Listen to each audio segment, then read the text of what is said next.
Hi, I'm Madison, a mum and wife from Newcastle, Australia. On this channel, I talk all things positive motherhood, family finances, and from scratch healthy living. So if that's your thing, I would love for you to consider subscribing. Today is the 11th of January, and on the 5th of January, I found out that I was pregnant with our second baby. So officially welcome to my first trimester vlog with my second pregnancy. So obviously this video is going to be a long-standing, continuously running vlog of everything that happens in my first trimester as a mum in Australia. So what has happened so far? It's crazy because you find out you're pregnant, which is so exciting, and then you're like, what do I do now? Well, I found out I was pregnant on the Monday, and I would have been around 4 weeks and 5 days. And then on the Friday, when I was 5 weeks and 2 days, I had an initial appointment with my GP. So that is our physician for anyone who isn't in Australia who's watching this. At this initial appointment, she went over the model of care that I might be choosing. She sent off all the referrals required. And she also gave me a referral for a blood test and a dating scan. So I had the blood test that day, and I have the dating scan in about 2 weeks, which will be to look at how the baby is going, to check for the heartbeat, to see if there's more than one, which I don't think there will be, but those are all of the kind of things that they will be looking at that initial ultrasound. So far, we haven't told anyone, which is a bit different to our first pregnancy. We told our parents right away. This time, we're kind of holding on to it as a little bit more of a secret just for us and our family. We are so excited, and it's very hard not to tell anyone, so that's kind of why I am starting this vlog, to talk about all the updates and all of the things that happen in this first trimester. So far, symptom-wise, I'm doing all right. I just had that typical first trimester exhaustion, so I'm napping whenever my son naps, which is a bit different to the first time. And I also am starting to feel a little bit more nauseous, but nothing too crazy yet, so I'll keep you updated on how that all goes. Welcome along to the first trimester vlog. I can't wait to keep you updated and have somewhere to talk about all the things that are first trimester. Hello everyone, I figured it was time for an update finally, since I initially started this first trimester vlog. It is my favorite part of the first trimester. It is dating scan day, so I am 6 weeks, 6 days, so 7 weeks tomorrow, and I have my first ultrasound. In terms of symptoms, I am just incredibly exhausted, hungry, queasy, and emotional.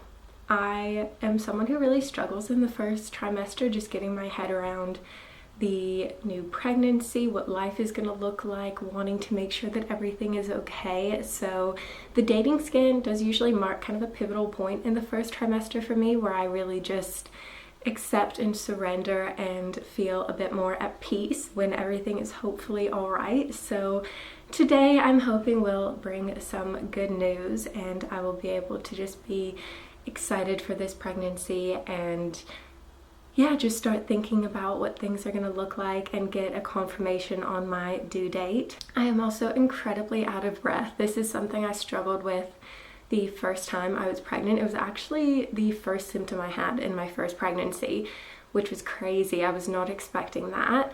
I don't really struggle with morning sickness to the extent that a lot of people do. I don't usually throw up in my pregnancies, but I do have that kind of just queasy, unsettled, yucky feeling for most of the day, but I'm still able to cook food as normal and kind of eat what I would usually be eating. Overall, the first trimester is kind of just a period of trying to survive and get through it, and hopefully see that second trimester bliss on the other side.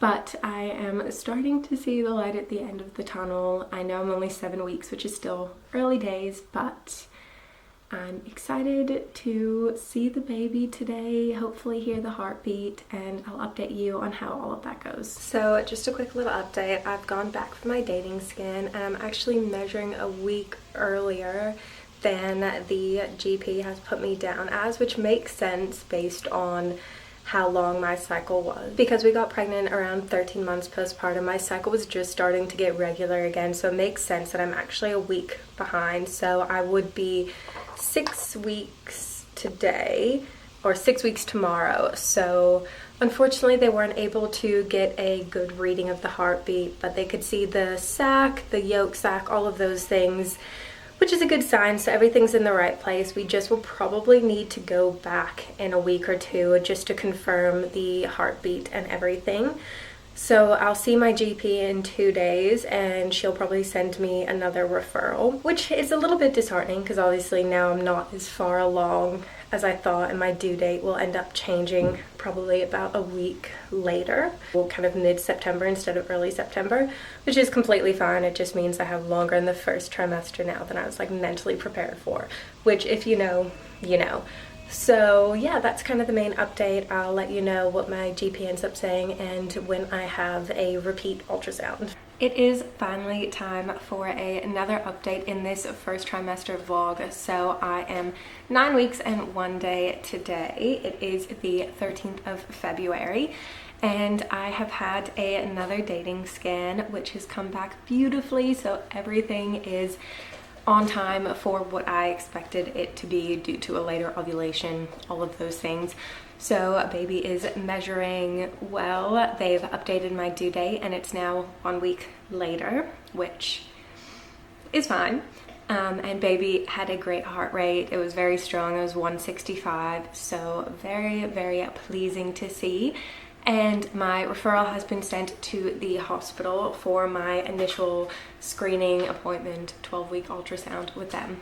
Symptom-wise, I am feeling a bit less nauseous now, which is good. I find the afternoons way harder, probably because I am with the toddler all day at home. So I am just a bit more exhausted and needing a lot more sleep, which my toddler's sleep has definitely improved, but still not all clear. Not sleeping through the night every night, which is fine. I'm just definitely needing to take a nap with him in the afternoon. And I'm definitely starting to have a little bit of a bloat bump situation going on. And anyway, I'll keep you guys updated with how everything goes in these next couple of weeks in the end of my first trimester. I am almost in my second trimester and I haven't updated you in quite a minute. So let's chat about all of the things that have happened in the past couple of weeks since my last update. Everything is going well. We are so blessed and so happy. I have really started to get attached to this pregnancy and this baby, and I'm just so excited because there are so many crazy things that are happening in our life before this baby will be born, including a rural move. So I'll talk about that more in another video once we know a bit more about the timeline for that.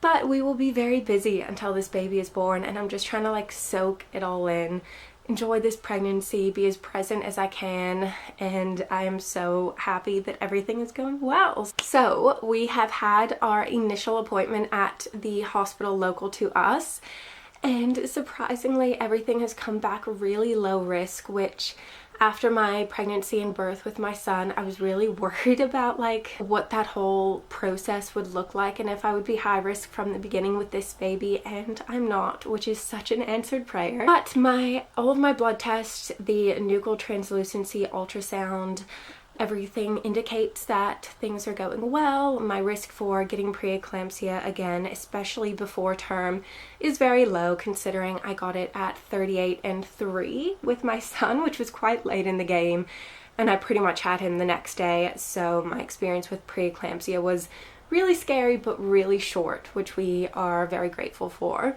Here is a little bit from the ultrasound. We got so much of the film from this scan. She just gave us like rolls on rolls on rolls, which is great because my husband was with our toddler, so he wasn't there to see. Baby was measuring perfectly, which is great because of all those issues with like the dating and the due date before. So they're sticking with the due date from that second dating scan that I had, which is more mid-September than early September, which not a big issue at all. And especially now that we are moving, I'm happy to have that extra time on our side. I'm 14 weeks tomorrow, and I had the scan when I was 13 weeks, so it's already gone by so quickly. I've been allocated a low-risk midwifery practice model. It won't be group practice. I won't have the same midwife all the way through, which I actually would have been accepted into, which is really reassuring to hear, but because we are moving, there's no point kind of setting up all of that care, and where we're moving to, there is no group practice anyway. So I'm happy with being with the antenatal midwife clinic while we're still in Newcastle. So that is the current plan. I have another blood test that I need to do before my appointment, but I'm actually seeing the midwives on next week, Wednesday. So 1 week from today, I'll be 15 weeks then, and then I won't see them again until after my anatomy scan. So this pregnancy, as much as I wish it would slow down, it is flying by. I'm feeling so much better in the past week or so. From about 12 weeks onwards, I feel like I could eat normally, and I was starting to get back into a bit more of a routine. But last week I started feeling like I could do some prenatal Pilates at home, which has been nice. Been feeling more like going on walks, getting up early before my son, which is hard because he's been back to 5 a.m. wake ups. But I've just been feeling a bit more like myself again, which is just so nice. When you're in that first trimester, and even just looking at these old clips that I filmed, I just felt like it would never get better, and that like my entire pregnancy would be like that, which is insane. And I obviously have done it before, and I knew that I felt really tired and really just out of it, but I just completely forgot that it gets better. And it's so nice when you get into that second trimester and you're like, great, this is how it's going to be for the rest of the pregnancy until you get towards like the end of the third trimester, which I'm not even going to think about because that feels so distant. But I'm just really happy to be feeling good, to be able to just be a better mom for my toddler, to be making food that's a bit nicer again, and just to be back feeling a bit more like myself. So I guess that kind of ends this video. I thought I would film a lot more than I did, but it really hit me hard this time, and obviously being a stay-at-home mom to a toddler with a husband who does shift work meant that filming was just not at the top of my mind. But I think this kind of gives a good overview of what my first trimester with my second baby has been like, and I'm just so excited to share it with everyone and to be able to talk about it and hopefully have a really beautiful second trimester. We actually still need to do kind of like an announcement photo shoot thing. I don't even know if we're going to do that. We didn't really do it with our first baby. But yeah, just something to put out there to say that we're pregnant again. And yeah, that'll hopefully be done in the coming weeks. And I will officially be in my second trimester tomorrow. So I don't think I'm going to do like a second trimester, third trimester video. It'll probably just be like sprinkled in with my usual content and things that I'm filming. But it was nice to document this and have someone to talk to through the first trimester, because it was lonely and it was hard and not many people knew, just because we don't have the kind of community that I would love to have and that I'm hoping that we'll be able to have when we move. So I'll keep you updated on all of that, and hopefully everything continues to go well, that this pregnancy stays low risk, and that we will be able to hopefully have a different birth experience this time around. And while I'm so grateful for everything that brought us to our son, it will just be nice to experience something different. But thank you for watching, and if anyone else is in their first trimester watching this, I'm praying for you. It does get better, and I'm so lucky it got better at 14 weeks for me. I know it takes a lot of women a lot longer, but it will get better, I hope. And if not, I hope you have amazing support and healthcare around you. So all of the best, and thank you for watching.